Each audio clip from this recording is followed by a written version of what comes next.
What's up, everybody? Tyson Roush. Let's talk Jets. Hope everybody's having an excellent week. We are 2 days away from the first preseason game, which is amazing. It's finally here. We'll be live streaming it, commentating, joking around. Not a lot of X's and O's, but just talking football. For everybody going to Canton, have a great time. The ceremony is really great. You're going to see so many NFL players walking around. A lot of Jet fans are going to be there. So, send us any pictures or videos you got.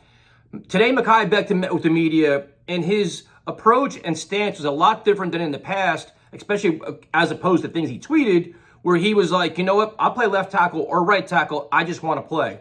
I'll do what's best for the team, but I just want to be on the field. And that's an interesting take. It's a smart take. First of all, Hard Knocks is all over this. They're going to look for any kind of story you can. And this is obviously a story as Becton has transformed his body and looks ready to go as he gains confidence in his body and just confidence in his leg and everything else as he moves forward. But right now, Becton's playing left tackle in practice. That's primarily been there. So with Billy Turner struggling, according to all reports, and Dwayne Brown not practicing, he seems like a really good insurance policy for the Jets until they can make sure that Dwayne comes back 100% healthy and ready to go. But in the meantime, if Max Mitchell is solidified at right tackle, at what point do you say, you know what, we got to give Becton a chance to compete at right tackle?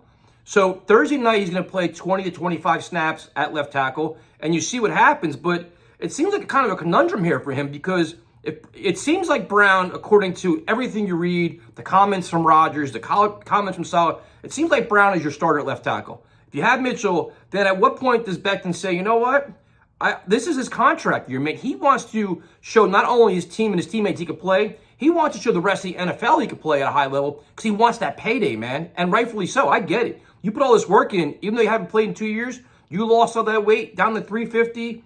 You want to get paid and you want to get on the field and start proving everybody wrong. So they asked him about if down the line, if he's not playing, would he ask for a trade? He's like, you know what? I'm not even dealing with that now. Good question to ask. Good response from him. But I get the feeling we're going to get to that point, man, where if everything goes the way it seems like it's going, Becton's going to be the odd man out. He's not going to be playing. And I'm curious to see how the Jets handle this.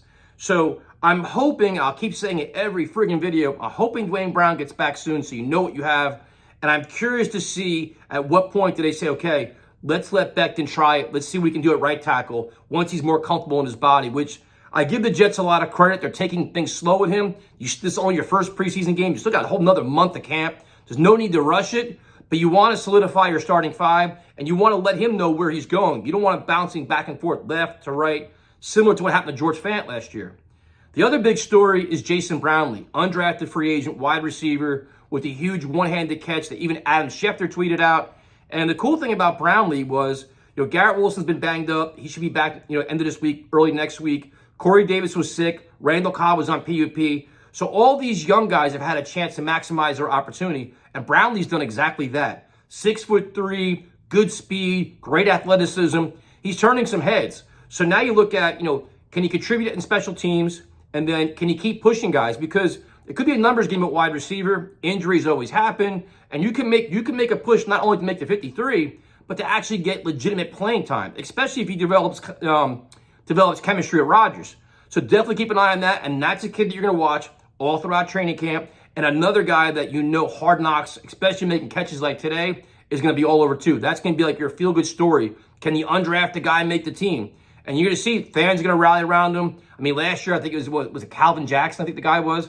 But same kind of story. So stay tuned. I'm excited. I can't wait to see some live football. Zach Wilson will be playing. They don't know how much right now. They didn't say how much. And I'm not going to overreact with Zach. I mean, he was like a damaged, dazed, and confused quarterback ending last season. He's working his way back just in confidence, learning an offense, learning all the new things, the players, the routes. I'm not going to go just overreact with Zach. But you got to figure with the next couple weeks, he's got to show that he can be a very competent number 2 quarterback. It's pivotal because this is a big year for the Jets. If God forbid Aaron Rodgers gets banged up, you got to have a quarterback that can win you football games because that 1 or 2 games could mean the AFC East. That could mean seedings in the playoffs and everything else. So keep an eye on that. Other than that, that's it. I'll talk to you guys later.